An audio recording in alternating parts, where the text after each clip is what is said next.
Demokrasi terpimpin. Demokrasi terpimpin juga dikenal sebagai Orde Lama, adalah sistem politik yang berlaku di Indonesia dari tahun 1959 sampai Orde Baru yang dimulai pada tahun 1966. Periode ini mengikuti pembubaran periode demokrasi liberal di Indonesia oleh Presiden Soekarno, yang memusatkan kendali atas nama stabilitas politik. Ia mengklaim telah mendasarkan sistem tersebut pada sistem desa tradisional yang berlandaskan pada musyawarat dan mufakat, yang berlangsung di bawah bimbingan ketua desa.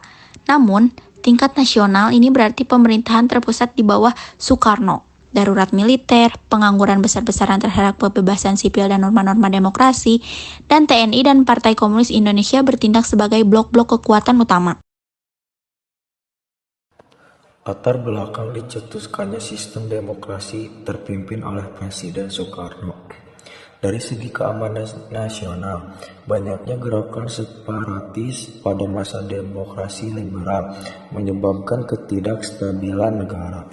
Dari segi perekonomian, sering terjadinya pergantian kabinet pada masa demokrasi liberal menyebabkan program-program yang dirancang oleh kabinet tidak dapat dijalankan secara utuh, sehingga pembangunan ekonomi tersendat. Dari segi politik, konstituante gagal dalam menyusun UUD baru untuk menggantikan UUDS 1950. Masa demokrasi terpimpin yang dicetuskan oleh Presiden Soekarno diawali oleh anjuran Soekarno agar undang-undang yang digunakan untuk menggantikan UUDS 190 adalah UUD 1945.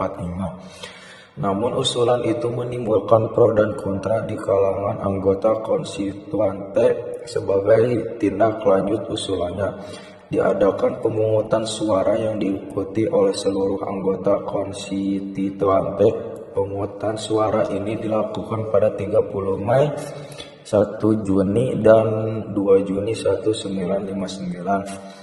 Dalam rangka mengatasi konflik yang timbul dari pro kontra akan usulan Presiden Soekarno tersebut. Hasil pemungutan suara hari pertama menunjukkan bahwa 269 orang setuju untuk kembali ke UUD 1945 dan 119 orang menolak untuk kembali ke UUD 1945. Meskipun suara terbanyak menyetujui opsi kembali ke UUD 1945, suara tersebut belum tercapai 2-3 dari jumlah suara, yaitu 312 suara, sehingga pemungutan suara harus diulangi. Pemilihan hari kedua menunjukkan bahwa 264 setuju dan 204 menolak. Adapun pemilihan hari ketiga menunjukkan bahwa 263 setuju dan 203 menolak. Melihat dari hasil voting, usulan untuk kembali ke UUD 1945 tidak dapat direalisasikan.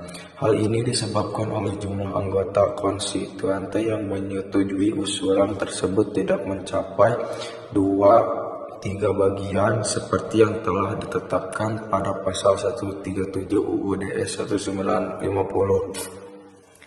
Bertolak dari hal tersebut, Presiden Soekarno mengeluarkan sebuah dekret yang disebut Dekret Presiden 5 Juli 1959. Isi Dekret Presiden 5 Juli 1959. Tidak berlaku kembali UUD 1950, berlakunya kembali UUD 1945, dibubarkannya konstituante, pembentukan MPRS dan DPAS. Setelah diberlakukannya Dekret Presiden diberlakukan.